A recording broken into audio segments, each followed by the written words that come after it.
Hello again, everybody. Today I'm going to show you a tutorial for a brilliant self-working card trick uploaded by my friend Assad of Decks and Contests called Rubik's Cards. Now, this was originally a trick called Order from Chaos, and he took this self-working card trick, gave it his own presentation, and I think it's absolutely brilliant. He uploaded this about 6 months ago. Speaking of contests, I'm still watching the video responses for contest number 32, so please be patient. After I'm done watching all the videos, I will make my final decisions and upload the results video.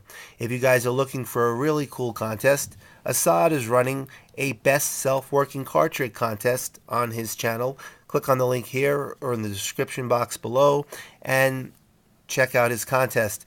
A self-working card trick requires really no technical skills or sleight of hand, so it's all in the presentation.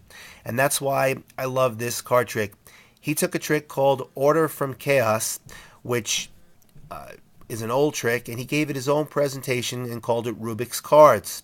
What I'd like you to do is click on the link first, watch Decks and Contest performance of Rubik's Cards, then come back and I'll show you how the trick is done.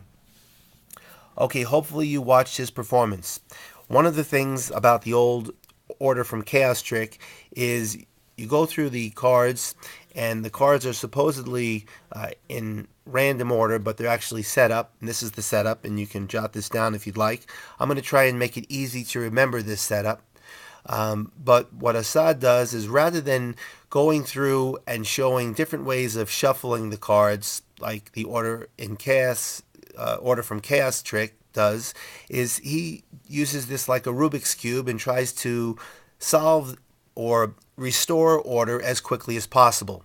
So here is an easy way to remember the stack, or for me it is. The Queen and Jack went to their favorite club at 615 King Street, which has a $10 cover charge and opens at 9 p.m., closes at 4 a.m. They love the club so much they've been there 378 times.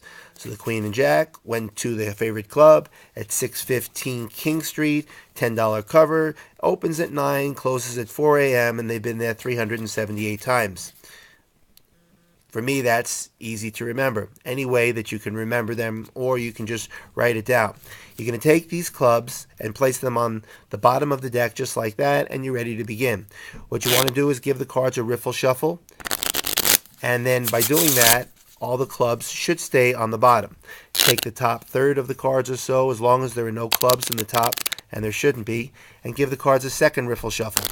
So now to the spectator, the cards look like they've been shuffled, and they have been, so there should be no order. Everything should be mixed up, but actually the clubs are still in the same exact stacked order. So you're going to remove them one at a time, and by doing so, you're going to reverse the order.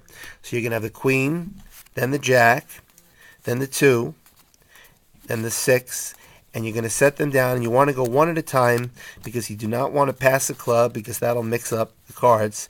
So the 615 club on King Street, which has a $10 cover, it's open from 9 to 4, and they love the club so much they've been there 378 times.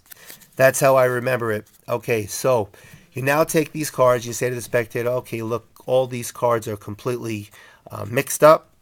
I shuffled the cards and mixed up. I'm going to try and restore order.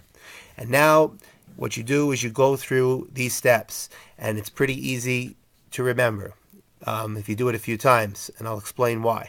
What you do is, first you peel off 2 cards, 1, 2, set it to the bottom. Then you peel off 3 cards, 1, 2, 3, set it to the bottom. Then you peel off 4 cards, 1, 2, 3, 4, set it to the bottom.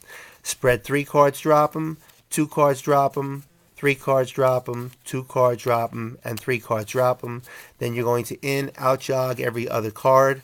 So you're going to in jog, out jog, and then you're going to take the out jog cards, move them to the top, and then you're going to set them down and under, down and under, down and under, just like this, all the way through. And those steps right there will get the cards in order, ace through king. So what he also does is he does a false cut, so you can go 1, 2, 3, and then just stack them 1, 2, 3, and it looks very convincing. And then you could say, and now, and you do that as quickly as you can. You could say, now I've restored the order in the deck, and they go ace through king. Now, one of the ways, if you forget the stack, is you can go through this process 8 times and the cards will be stacked, because the 9th time will go back to the order ace through king. So basically, if you just go 1, 2, 1, 2, 3, 1, 2, 3, 4, drop 3, drop 2, drop 3, drop 2, drop 3, then you in, out, take the out jog cards and move them to the top, down, under, down, under, down, under, down, under, all the way through. Now, this is the first time, because the cards were set up ace through king. So the ace was right here, the king was on the bottom. This was time number 1. Try this. Do this 8 times, and the 8th time, the 8 will be on the bottom, and the cards will be stacked, so that the 9th time you do it, the cards will all be ace through king again. So if you do forget the stack, you can do that. Anyway, I think it's a brilliant card trick. Congratulations on 9,000 subscribers, Assad. Let's help him get to 10,000 subscribers. I'm going back to watching the video responses. Good luck to everybody. I'll see you next time.